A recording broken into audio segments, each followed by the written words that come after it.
أعمالنا من يهده الله فلا مضل له ومن يضلل فلا هادي له وأشهد أن لا إله إلا الله وحده لا شريك له وأشهد أن محمدا عبده ورسوله بلغ عن الله رسالاته ونصح له في بلياته فجزاه الله بأفضل ما جزى نبيا عن أمته. وبعد، السلام عليكم ورحمة الله وبركاته. يومنا نوى وطن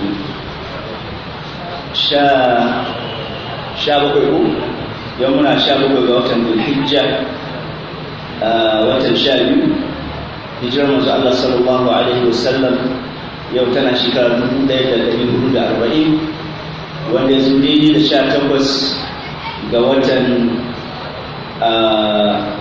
8 ko shekara 2019 miladiya.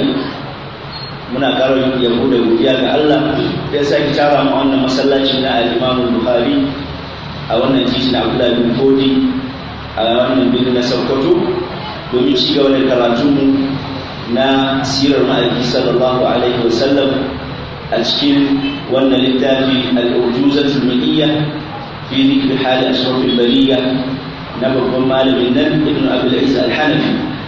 Bayan mun dawo daga hutun babbar sallah, muna roƙon Allah ibadun da muka yi a cikin wannan hutun na daga layya da azuma da duk sauran ibadodi da muka yi, Allah karba muna kuma Allah maimaita muna. Ƴan uwan alhazzai da suka fara dawowa, Allah ya sa dukkanin su dawo gida lafiya, su sami dangin su da su sami mu duka mu lafiya. Da yake za mu ci gaba da karatu, zan so idan ja hankalin game da wani abu mai muhimmanci, shi ne abin da ya shafi niyya, tsarkake niyya a dukkanin ayyuka. Kamar da muka sani, ba abin da yake da muhimmanci kamar niyya. Wannan karatun da muka fara, wannan shi ne na hudu. Yana da kyau a kullum mutum ya jaddada niyyarsa, cewa wannan karatun fa don me kake yin shi, don me kake zuwan shi, don manufa mai kyawu ko aka sai haka. Idan aka sai haka ne sai mutum ya gyara, da mai karatun da masu saurari duka akwai bukatar kullum yana jaddada niyyarsa. Sannan kuma domin mu samu lada mai yawa, to duk lokacin da mutum ya zauna a masallaci, yana da kyau har wa yau a niyyarsa ya yi niyyar cewa ya shiga itikafi. Kamar yadda muka sani a mazhaba ta Imam Shafi'i, shi ana itikafi ko da ba ga azumi ba, ka shiga ka yi minti 2-3 ka yi raka'a 2 a masallaci ka fitar da niyyar itikafi, Allah zai baka wannan lafiya. Wannan haka ne. Abu na gaba shine muna sirar manzo Allah ne sallallahu alaihi wasallam. Dama malaman hadisi da malaman sira, musamman malaman hadisi dai, sun fi kowa yin manzo Allah sallallahu alaihi wasallam salati. To mai amfani da wannan damar da Allah ya bamu, duk sanda aka ambaci manzo Allah sallallahu alaihi wasallam, to kada ka kuskura zan baka masa salati ba, domin wanda duk aka ambaci annabi sallallahu alaihi wasallam bai masa salati ba, to wannan shi yafi kowa ruwa. Domin dukkan alkhairan da bawa ya samu, to ta dalilin manzo Allah ne sallallahu alaihi wasallam. Ba don musulunci ba da yau ba musulmi muke bauta ba. Yau an ce muna suna bautar rana ko shanu sai mu ta dare. To ba don da manzo Allah sallallahu alaihi wasallam ba da sahabbansa, to da mu ma yau kila mu ne ake sha ana madariya, an ce muna bauta ma kila akuya ko gunsu ko jaki ko wani abu ne kama da haka. Karatunmu na ƙarshe da muka yi, mun kawo a inda auren manzo Allah sallallahu alaihi wasallam da nana Khadija radiyallahu anha ya gudana. A yau za mu tashi a inda Ibn Abdul Aziz Al-Hanafi yake cewa, qala bismillah. Bismillahir rahmanir rahim. Qala al-musannif alayhi rahmatu min Allah wa ullu minha qala Ibrahim فالأول القاسم هذا التكريم وزينب رقية وفاطمة وأم كلثوم لهن خاتمة والطاهر الطيب عبد الله وقيل كل اسم لفرد زاهي والكل في حياته ذات الحمام وبعده فاطمة بنصف عام. نعم. wannan ci gaba da bayani ne game da zuriyar annabi sallallahu alaihi wasallam wadda dukkanin ayyan manzo Allah sallallahu alaihi wasallam illa dan sauda Ibrahim to dukkanin su daga nana Khadija suke. To shine ya fara ambata mana wannan bayani yace wa wilduhu minha. Wild jami ne na walad. A larabci da aka ce walad ana nufin yaro fara ɗaya, to jami shi ana cewa aulad, ko kuma a ce a wild a yi mawawun kasra. Dama suna ɗaya yana zuwa a matsayin jinsi ko matsayin jami, an gane ko? Haka ana jami'insa ko ana zuwa da shi maimakon walad a ce wood, wato ai mawawun gwamma ai malamun school wood, kuma ana cewa wild. Na ga wata nuska sun gyara maimakon wild sun sa wood, to kowane daidai ba bukatar gyara a wuri. Alƙur'ani ya zo da gwamma ga wawun da school ga lamun wood, wanda ke al-Imam al-Kisai da Hamza az-Zayyat rahimahumullah aka kira su dai.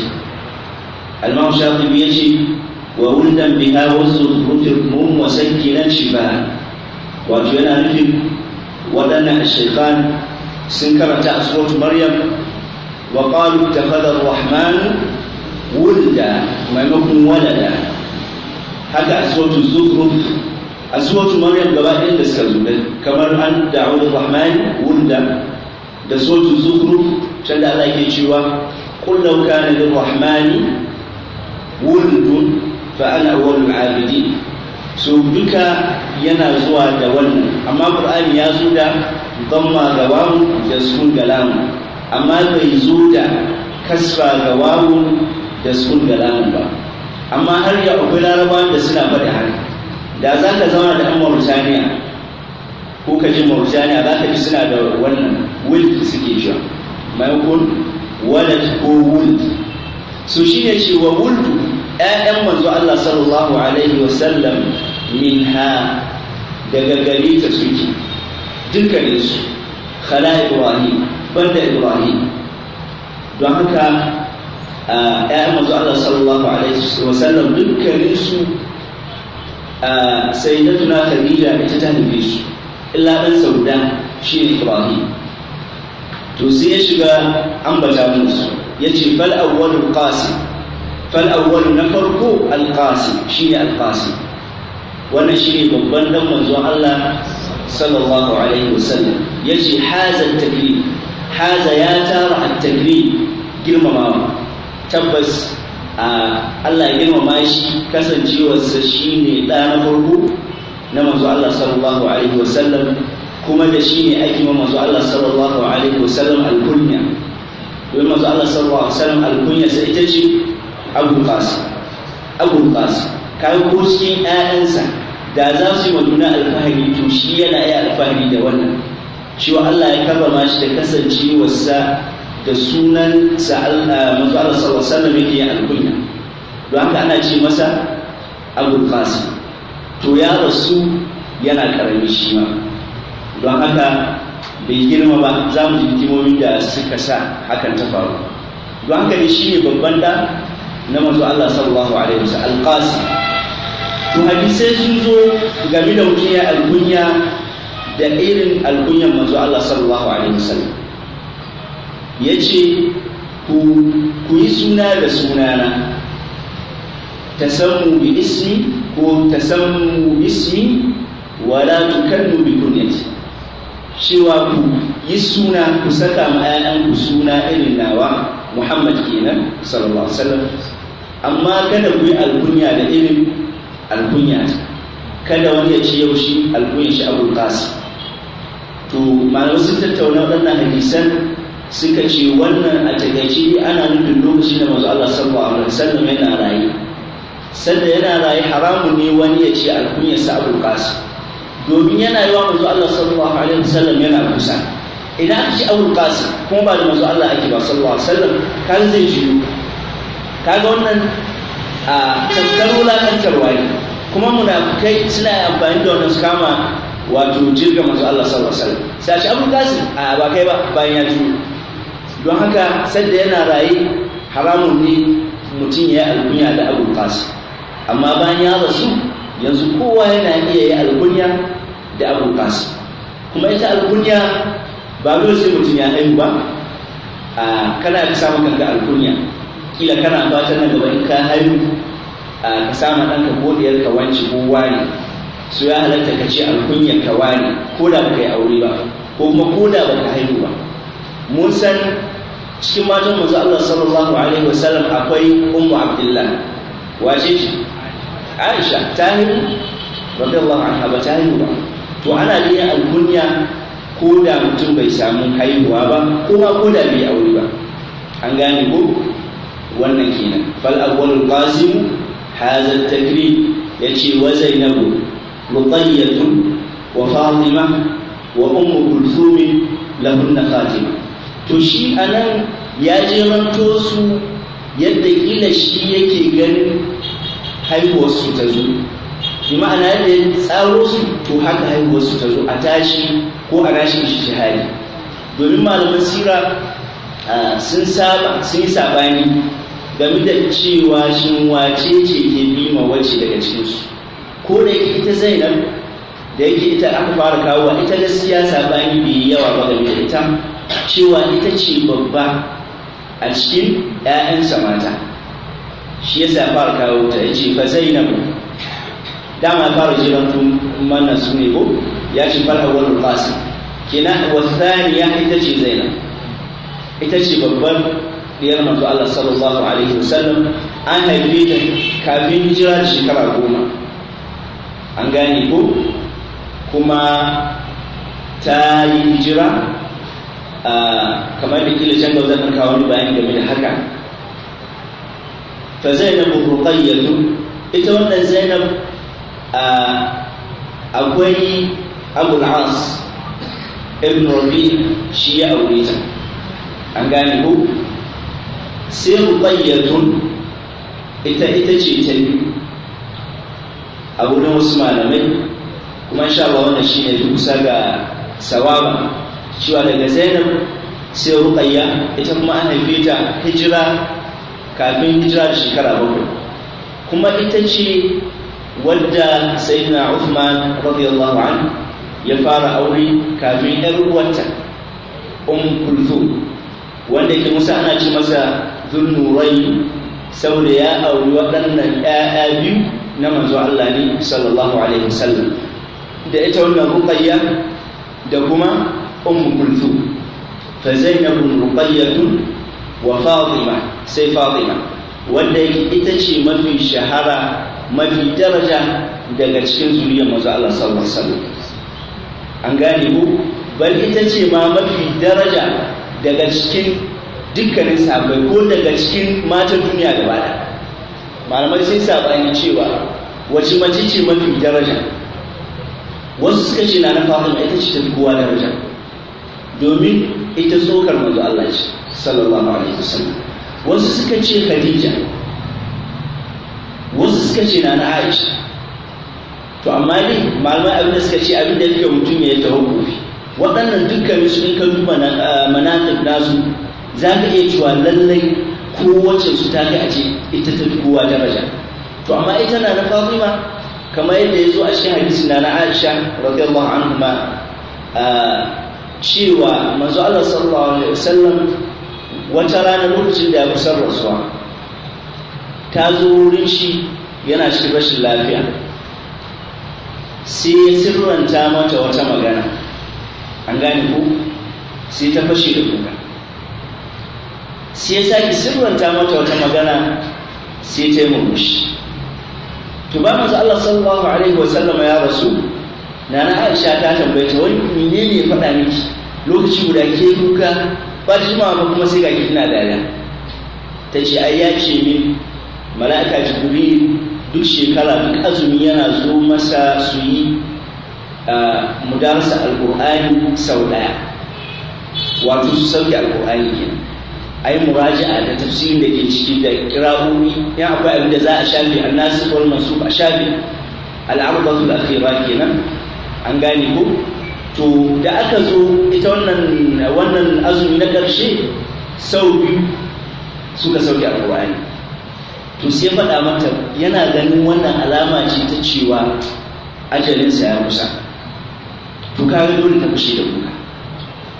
sai ce mata amma ba za ki yarda ba ya kasance ke ce shugabar mata gaba ɗaya, to wannan sai ya faranta mata rai, an gane ko.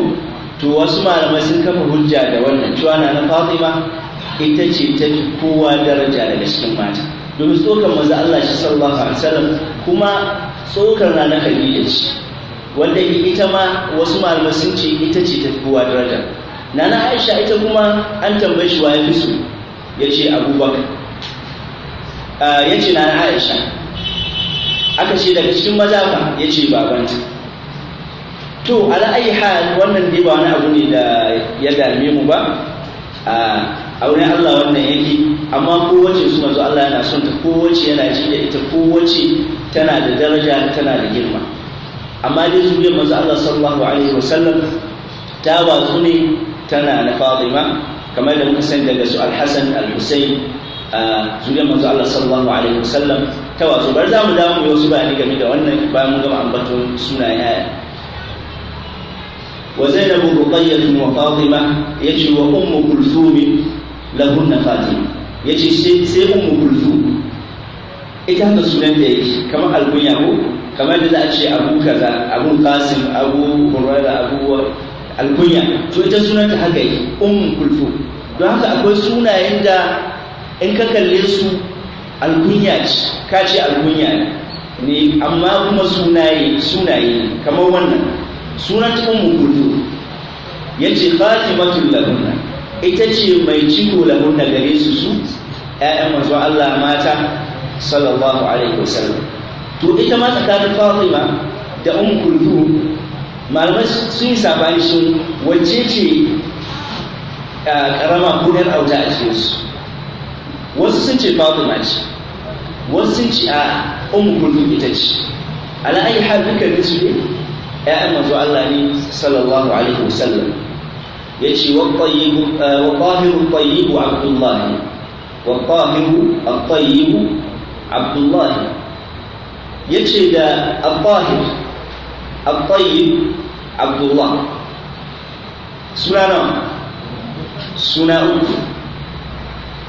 To anan yana yiwa Abdullah al-Tahir al-Tayyib sifa ce ga Abdullah, mun gani. Don haka yana son shi Abdullahi al-Tahir al-Tayyib, suna shi ne Abdullah, amma yana da laƙuba guda biyu, ana ce masa al-Tahir, ana ce masa al-Tayyib, an gane ko.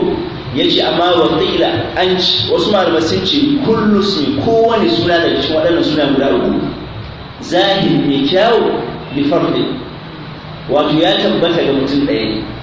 Wasu malamai sun ce a'a sunaye ne na mutum uku. Don haka manzo Allah sallallahu alaihi wasallam akwai wannan kauli, yana da da Abdullah, yana da da Al-Tahir, yana da da Al-Tayyib, an gane ko.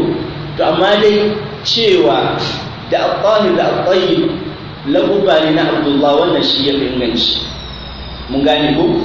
Don haka na Khadija ta haifa min manzo Allah sallallahu alaihi wasallam ƴaƴa guda 6, maza 2 mata 4, maza 2 mata 4.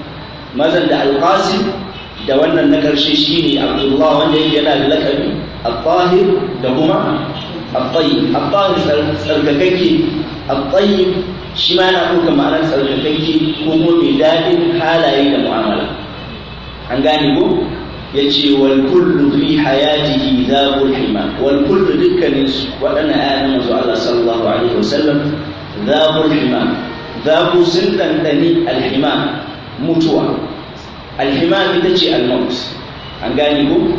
Yace wa ba'dahu Fatimatu bi nisfi am. Sai Fatima ita kam ta rasu ne a bi nisfi am da rabin shekara bayan cikawar manzo Allah sallallahu alaihi wasallam. Dama a wancan hadisin da na kawo mana dazu ya faɗa mata cewa anti awwal ahli baiti liqa'an ko lihaqan, yace ke ce ta farkon dangi na ko iyalina da za ta fara riskata. Bi ma'ana in na rasu cikin ahli na gaba ɗaya ke za ki fara rasuwa. Haka ko akai manzo Allah sallallahu alaihi wasallam ya rasu da wata 6 na Fatima 8. Alhamdulillah waɗansu ne ya manzo Allah sallallahu alaihi wasallam.